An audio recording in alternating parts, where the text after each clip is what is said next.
Shalom Bapak Ibu, bagaimana kabarnya hari ini? Dan apakah selama 2 bulan ini dalam masa banyak tinggal di rumah dan tidak berkumpul bersama dengan saudara-saudara seiman dalam persekutuan, apakah kita semakin intim dengan Tuhan, semakin percaya kepada Tuhan, atau kebingungan kita masih banyak hari ini? Nah, karena itu saat ini saya ingin sharing dari satu tokoh Alkitab yang mungkin situasinya sama dengan kita hari ini, yaitu situasi yang membingungkan dalam pergumulan kita hari-hari ini menghadapi situasi wabah virus corona. Tapi satu tokoh ini bukan masalah wabah yang dihadapi, tapi satu persoalan bagaimana dia bingung karena situasi yang dia hadapi tidak sesuai dengan konsep yang dia percayai, yaitu Nabi Habakuk. Nah, kali ini saya memberi judul Habakuk makin percaya meski kebingungan.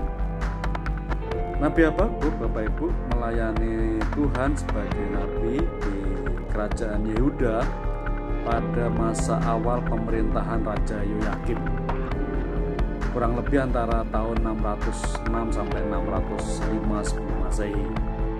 Pada masa itu Habakuk bingung mengapa Allah memakai kerajaan Babel sebagai alat yang menghukum kerajaan Yehuda yang notabene adalah umat Tuhan, umat yang menyembah Dia. Memang saat itu Babel sudah menjadi negara adikuasa, dan penyerbuan kepada Yehuda pada tahun 608 sampai 598 sebelum Masehi adalah salah satu bentuk kekuasaan Babel. Sebelumnya Nebukadnezar, yakni Raja Babel, telah mengalahkan Mesir, negara terakhir yang terkuat pada waktu itu. Nah, setelah mengalahkan Mesir, Babel menyerang Yehuda. Mengapa Tuhan memakai kerajaan Babel untuk menyerang Yehuda? Karena memang dalam masa itu pada masa Yehuda dipimpin oleh Raja Yoyakim, Yehuda meninggalkan Tuhan. Dalam 2 Raja-Raja pasal 23 ayat 36 dan 37 disebutkan di sana bahwa Raja Yoyakim melakukan apa yang jahat di mata Tuhan. Sehingga ini alasan mengapa Tuhan memakai bangsa yang tidak takut kepada Tuhan menghukum Yehuda. Sehingga ini yang membuat Nabi Habakuk bingung. Mengapa demikian? Mengapa Tuhan memakai kerajaan Babel menghukum Yehuda? Jadi kitab Habakuk ini mirip kira-kira dengan Mazmur 73, juga dengan kisahnya Nabi Ayub, di mana orang benar menderita dan orang fasik baik-baik saja. Jadi pertanyaannya sama. Dalam Habakuk pasal 1 ayat 2, Habakuk berkata demikian kepada Tuhan, "Berapa lama lagi Tuhan? Aku berteriak, tetapi tidak kau dengar.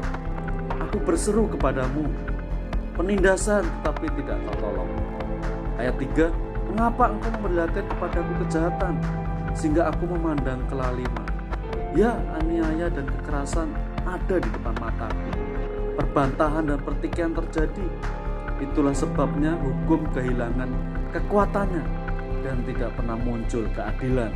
Sebab orang fasik mengepung orang benar Itulah sebabnya keadilan muncul terbalik. Jadi Nabi Habakuk sangat bergumul. Bagaimana Allah dapat memakai suatu bangsa yang begitu jahat seperti Babel menghukum umatnya? Apakah tidak ada cara lain? Nah, Nabi Habakuk sesuai dengan arti namanya, yaitu imbris atau memeluk atau bergumul, itu menggambarkan situasinya dia, bahkan menggambarkan pesan dia kepada orang-orang Yehuda. Jadi juga ada yang mengatakan bahwa nama Habakuk itu atau Nabi Habakuk itu disebut sebagai nabi yang bingung gitu ya. Jadi situasi itulah yang membuat Nabi Habakuk bingung dengan Tuhan. Tetapi Bapak Ibu, yang menarik adalah Habakuk membawa pergumulan-pergumulan itu kepada Tuhan. Itu yang kita bisa pelajari hari ini. Dia datang kepada Tuhan, dia mengadu kepada Tuhan persoalan-persoalan tentang atau pertanyaan-pertanyaan tentang mengapa Tuhan melakukan seperti ini kepada umatnya, dan mengapa Tuhan memakai bangsa yang jahat menghukum bangsanya. Jadi Tuhan menurut Habakuk itu membingungkan.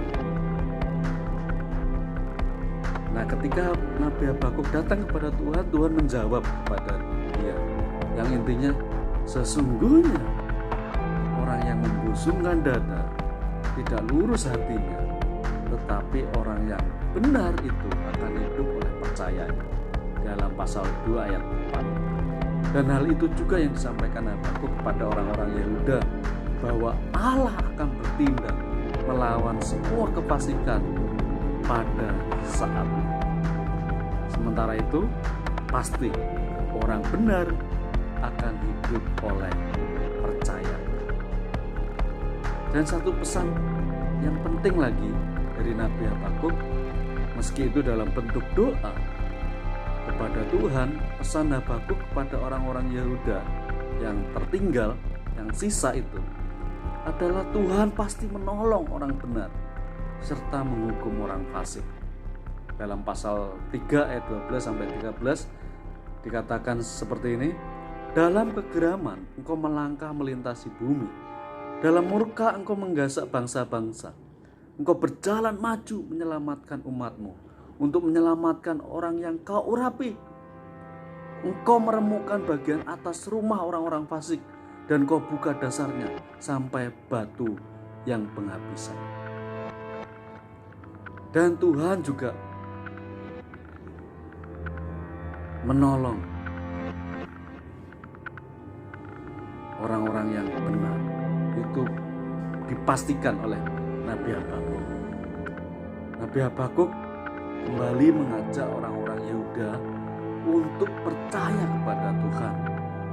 Dalam pasal 3 ayat 17 dikatakan demikian, sekalipun pohon ara tidak berbunga, pohon anggur tidak berbuah, hasil pohon zaitun mengecewakan, seperti ladang-ladang tidak menghasilkan bahan makanan, kambing domba terhalau dari kurungan, dan tidak ada lembu sapi dalam kandang.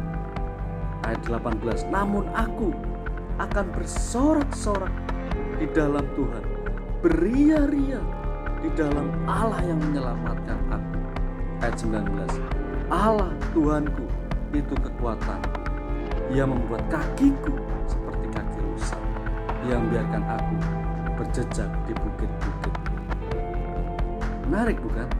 Dalam kebingungan, Nabi Habakuk makin percaya kepada Tuhan dan berusaha percaya kepada Tuhan bahwa Tuhan pasti akan menyelamatkan dia dan bangsa. Jadi apa yang bisa kita pelajari Bapak Ibu? Sekali lagi, Seperti Nabi Habakuk, mungkin kita sering bingung dan bergumul dalam pertanyaan-pertanyaan mengapa Tuhan tidak care atau kurang perhatian kepada orang-orang yang percaya kepadanya. Dan mengapa Tuhan justru dalam tanda petik memberkati orang-orang yang tidak percaya kepada Tuhan, atau memberkati orang yang kurang sungguh-sungguh kepada Tuhan, atau bahkan Tuhan itu memberkati orang fasik, orang yang jahat. Seperti di Mazmur pasal 73, orang fasik kok gemuk-gemuk, makmur. Mengapa demikian? Bahkan sebaliknya, banyak keluarga orang-orang percaya kekurangan secara ekonomi, keluarganya seringkali kurang harmonis dan banyak pergumulan dalam orang-orang percaya. Atau kalau kita hari ini bertanya kepada Tuhan, mengapa Tuhan tidak menyembuhkan hamba-hamba Tuhan yang kemarin kena sakit corona? Kemarin ada teman saya di Sumba yang meninggal. Dia orangnya baik, melayani Tuhan, menjadi guru yang baik. Mengapa Tuhan tidak sembuhkan sakitnya?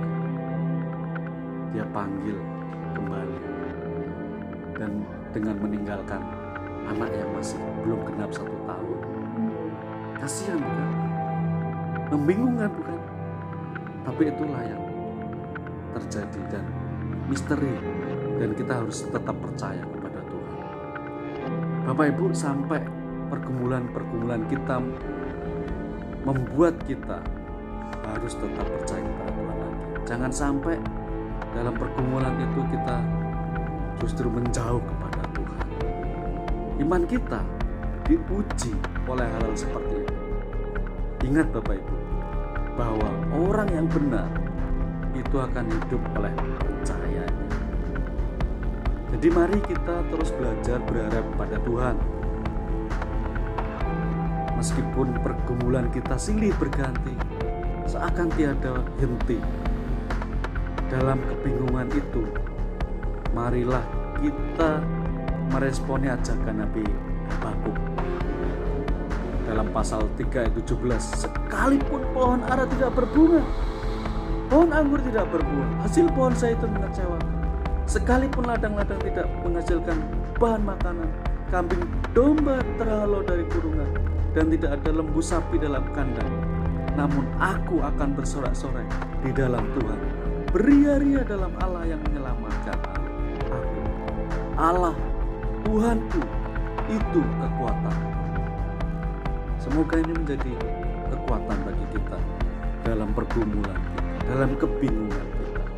Dan doa saya, kita makin percaya kepada Tuhan dalam kebingungan, dalam pertanyaan-pertanyaan situasi sekeliling kita, atau situasi keluarga kita, atau situasi pelayanan kita. Semoga ini menginspirasi dan memberkati kita semua. Tuhan Yesus memberkati.